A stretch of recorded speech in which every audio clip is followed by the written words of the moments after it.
Assalamualaikum warahmatullahi wabarakatuh. Halo teman-teman Sobki di rumah. Kembali lagi dengan podcast Meraki bersama saya Saharana Syarabahari.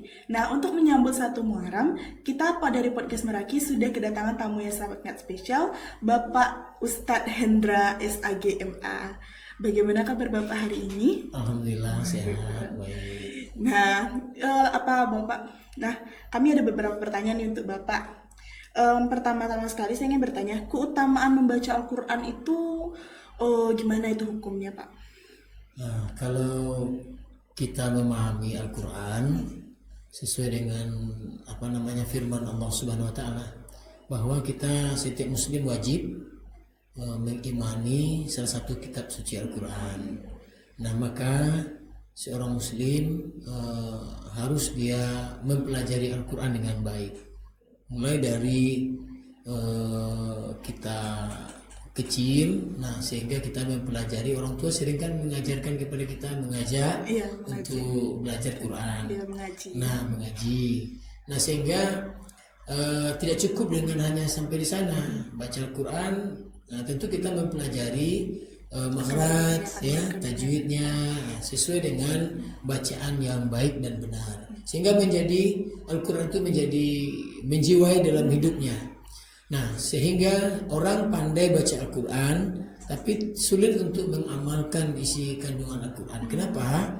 Karena ini salah satu yang melatar belakangi begitu pentingnya kita disuruh, sama dengan Rasulullah SAW dalam buku Sirah Nabawiyah. Nabi mengajarkan kepada kita bahwa Nabi Muhammad SAW mencontohkan kepada umatnya qiraatul Quran, baca Al-Quran. Nabi itu sering dalam buku Sirah Nabawiyah itu Nabi mengajarkan qiraatul Quran, membaca Al-Quran.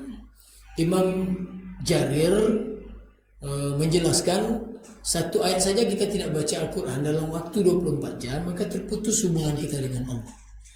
Nah, kalau kita satu ayat saja.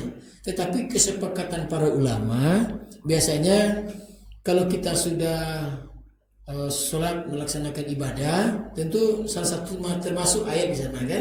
Nah, tidak mesti, ini kesepakatan para ulama. Sudah cukup kita melaksanakan sholat.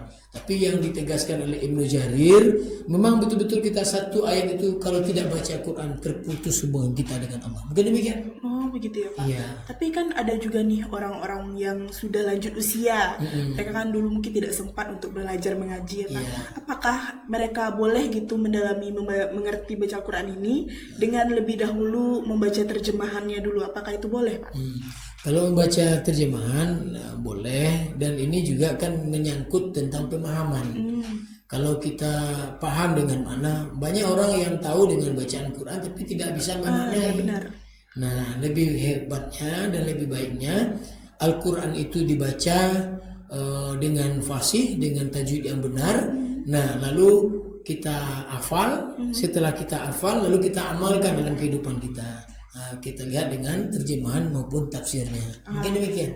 Begitu. Ya. Nah, kalau gitu bagaimana menjadi seorang hafiz atau hafizah? Kalau menjadi seorang hafiz dan hafizah itu memang kita dari orang tua ya. Orang tua di rumah memang ada pengawasan dan juga ikut andil dari orang tua itu cukup besar. Nah, yang kedua adalah kemauan dari kita, ya kan? Kemauan dari kita sebagai hafiz, hafizah. Nah, tidak wanti-wantinya Al-Quran itu selalu ada di mana-mana baginya. Nah, artinya memang Rasulullah saja Al-Quran itu adalah akhlaknya, ya kan? Nah, akhlak Rasulullah itu Al-Quran. Nah, begitu juga kita sebagai pengikut Rasulullah SAW, Al-Quran itu ada di dalam jiwa kita, dan Al-Quran itu ada kemana-mana kita bawa. Maka terutama setelah kita pandai membaca, lalu kita perbaiki bacaan dengan cara tahsinul Quran, memperbaiki bacaan-bacaan. Nah, lalu setelah itu kita murojaah. Nah, kebiasaan saya sebagai guru agama selama di sekolah, saya pernah ngajar di SD sebagai guru MDTA juga pernah, dan jadi guru SMA 1 Padang, guru tahfiz dan guru Al-Quran selama 6 tahun di SMA 1 Padang. Nah, mestinya saya buat target, ada perencanaan tersendiri gitu. Nah, awal mulanya saya merintis untuk SMA 1 Padang, sekolah umum satu-satunya waktu itu. Iya. Sehingga ada anak yang hafiz 30 juz. Oh, Nah, bukan hanya 1 juz 2 juz, dan ratusan orang anak-anak semansa itu wisuda. Nah, artinya target kita adalah pertama setelah kita tahsin, memperbaiki bacaan, lalu kita buat berapa target kita. Nah, kita harus murojaah, mensetorkan hafalan. Nah, langkah-langkah yang kita lakukan, pertama kita melakukan murojaah dengan teman sejawat. Nah, teman sejawat atau teman yang biasa berkawan, saling setor menyetor hafalan. Yang kedua nanti setelah tuntas, nah nanti kita bisa mungkin orang tua bantu di rumah. Kalau orang tuanya nggak sibuk, orang tuanya pun juga ikut murojaah.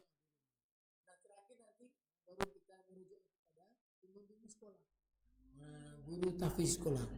Kita memang kalau biasanya waktu yang dipakai kita belajar pagi hingga sampai sore kan. Habis pulang sekolah itu sekitar jam 3 sampai jam 6 biasanya guru Al-Qur'an menunggu setoran dari setiap siswa.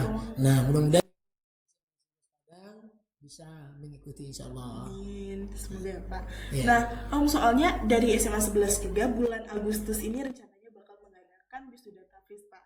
Sekalian untuk peletakan batu pertama untuk pembangunan Masjid Ar-Rahman di depan.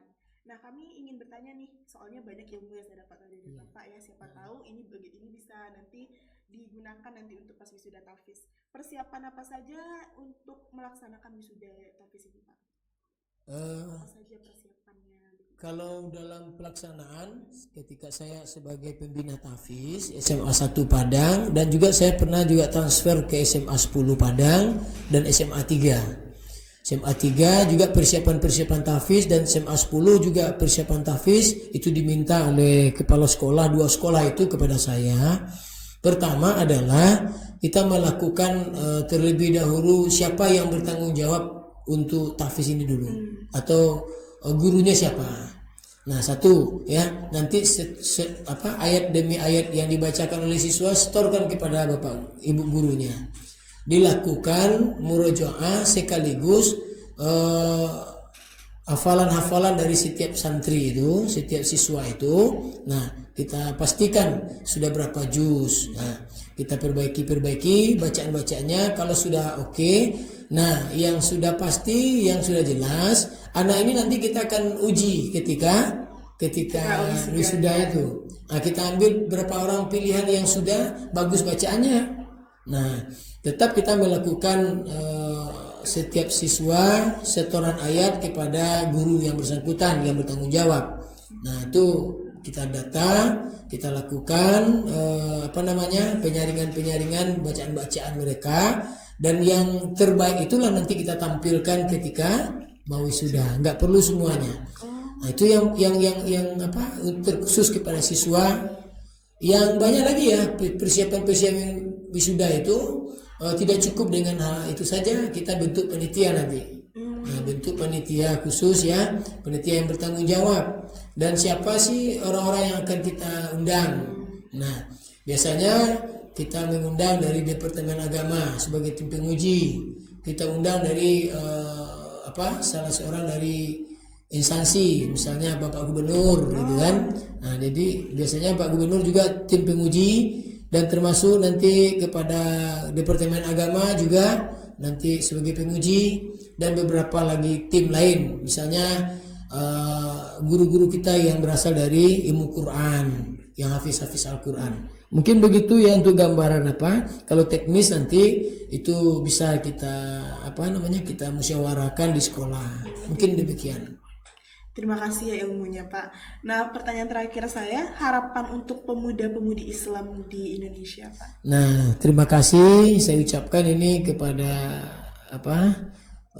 kita semua untuk SMA 11 Negeri Padang yang sudah berkontribusi dalam mewawancarai kegiatan ini. Saya sebenarnya berterima kasih sudah mempercayai ini, memberikan semacam ilmu ya, berbagi ilmu tentang pengalaman saya dari SMA lagi sudah hafiz Quran dengan belajar ini, tambah dengan anak-anak ya, dan bahkan saya sebagai guru juga udah sekian tahun lamanya.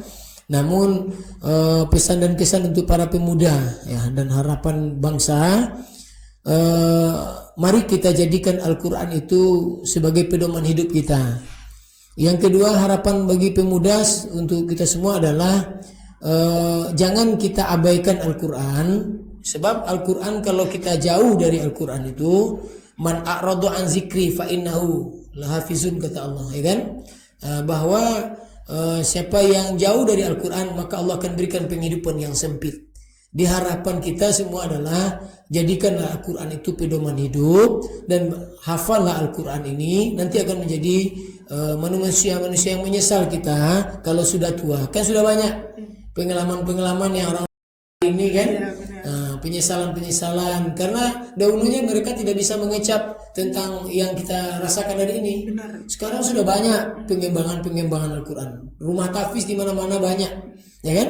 Maka manfaatkanlah bagi pemuda-pemudi hari ini. Kalau tidak nanti kita akan bakal nanti menjadi orang-orang yang merugi, menjadi orang-orang menyesal. Mungkin demikian. Terima kasih. Nah, terima kasih sekali lagi ya Pak untuk ilmunya. Teman-teman Sobki di rumah, dari Bapak Hendra kita mengerti bahwa membaca Al-Quran itu bukan hanya sekedar membaca, tapi kita juga harus memaknai dan mengerti ilmu yang diterapkan di dalamnya. Nah, semoga podcast hari ini memberikan teman-teman semua ilmu yang lebih tinggi lagi dan pemahaman yang lebih baik lagi mengenai tahfiz Quran. Nah, sampai sini dulu. Sampai jumpa di podcast selanjutnya. Dadah.